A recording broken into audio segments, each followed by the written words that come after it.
I'm Woody Huffines with Nerds to Go in McKinney and Frisco, Texas, with your nerd nugget of knowledge for today. And today's nerd nugget is cookies. Are cookies tricks or treats? Well, we know that regular old cookies are treats, but how about internet cookies? Trick or treat? Before we get started with the actual nerd nugget, if you find these videos helpful to you and you learn things and you like learning them, click the subscribe button below and hit the notification bell. And when we put one out, you'll get notified. And also, I'd like to give a shout out to Melinda McKee.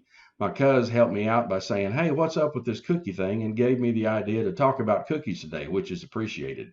So if you have questions about internet, or you have questions about technology, or you have questions about any of this stuff, leave a comment below and we'll try to put together a video to answer that question for you. Back to cookies. What are cookies? Well, cookies are a way for the browser and the website that you're on to communicate, to give them information back and forth. That's called maintaining state. Applications or programs can have state or stateless operations. Now, a stateless operation means that it doesn't know anything about what has happened in the past in the case of a web browser. For example, if you went to Amazon.com and there weren't cookies, Amazon wouldn't know who you are, so you'd have to sign in. And if you went to another page, it'd forget who you are, and you'd have to sign in again. And if you went to another page and another page and another page, because each time that you went to a web page, the browser, by default in the old days, did not maintain state. And to solve that problem, browsers now use cookies. So when you go to a website or a web resource, that web resource puts a cookie on your computer. And basically, a cookie is a text file that gives information back to the website when you visit there again.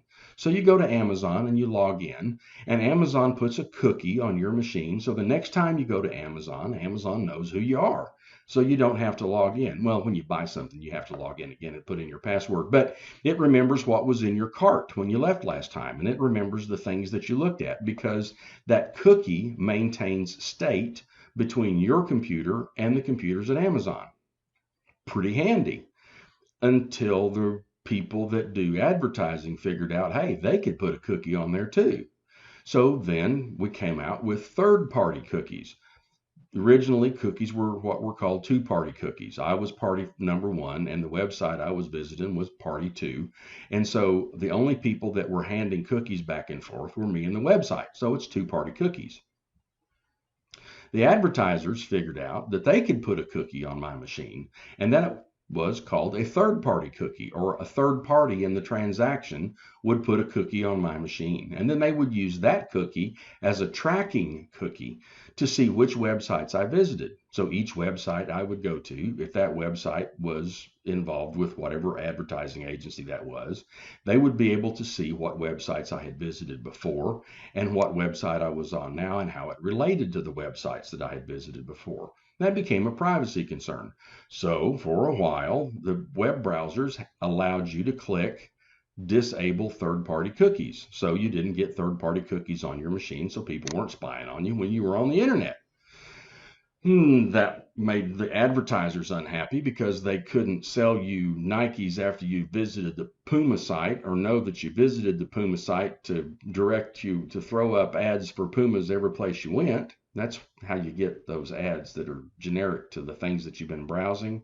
It's because of the cookies. When users stopped accepting third-party cookies, then the advertisers had to find another way to track the users. And there's a whole bunch of ways, and we can go all through the escalation. It's like a little war that's going on between the browsers and the users and the advertisers to find ways to track you. And they keep coming up with 0 pixel or one pixel JPEGs, and just, it's tiring. It's just tiring.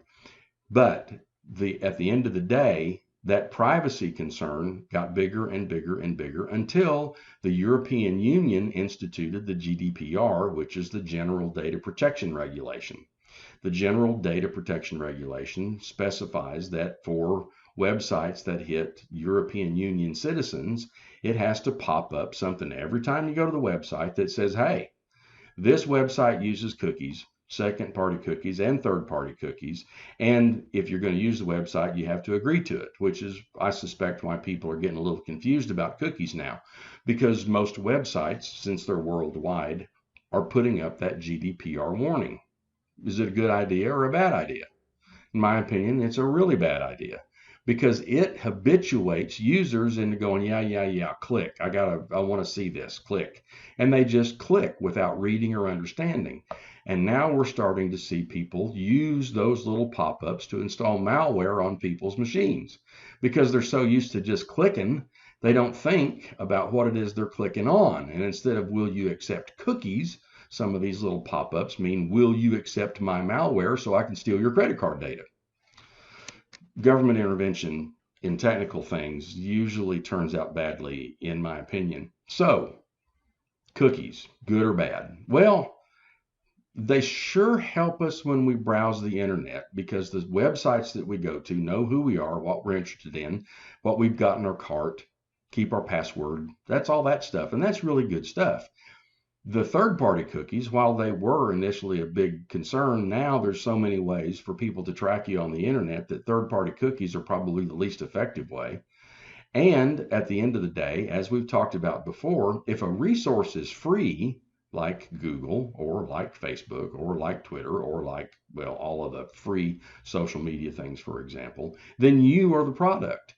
They are tracking you and taking information about you to sell to advertisers. And it's the cookies that when you go to a website, the other day I was looking for something for a computer here at Nerds to Go. And now anytime I go out there on the web, I'm getting ads for things that are very much like what I went to because the third-party tracking cookies know I'm out there. At the end of the day, it's probably pretty handy to have the ads that you get served relate to something you might want. Privacy concern is still there. I don't know. Are cookies a trick or a treat? They help us on the internet, but they damage our privacy. It's kind of a balance. Put a comment in the comment section below. Do you think cookies are a trick or a treat? The answer is, my opinion, they're probably both, but which side would you come down on? I'm Woody Huffines with Nerds to Go in McKinney and Frisco, Texas.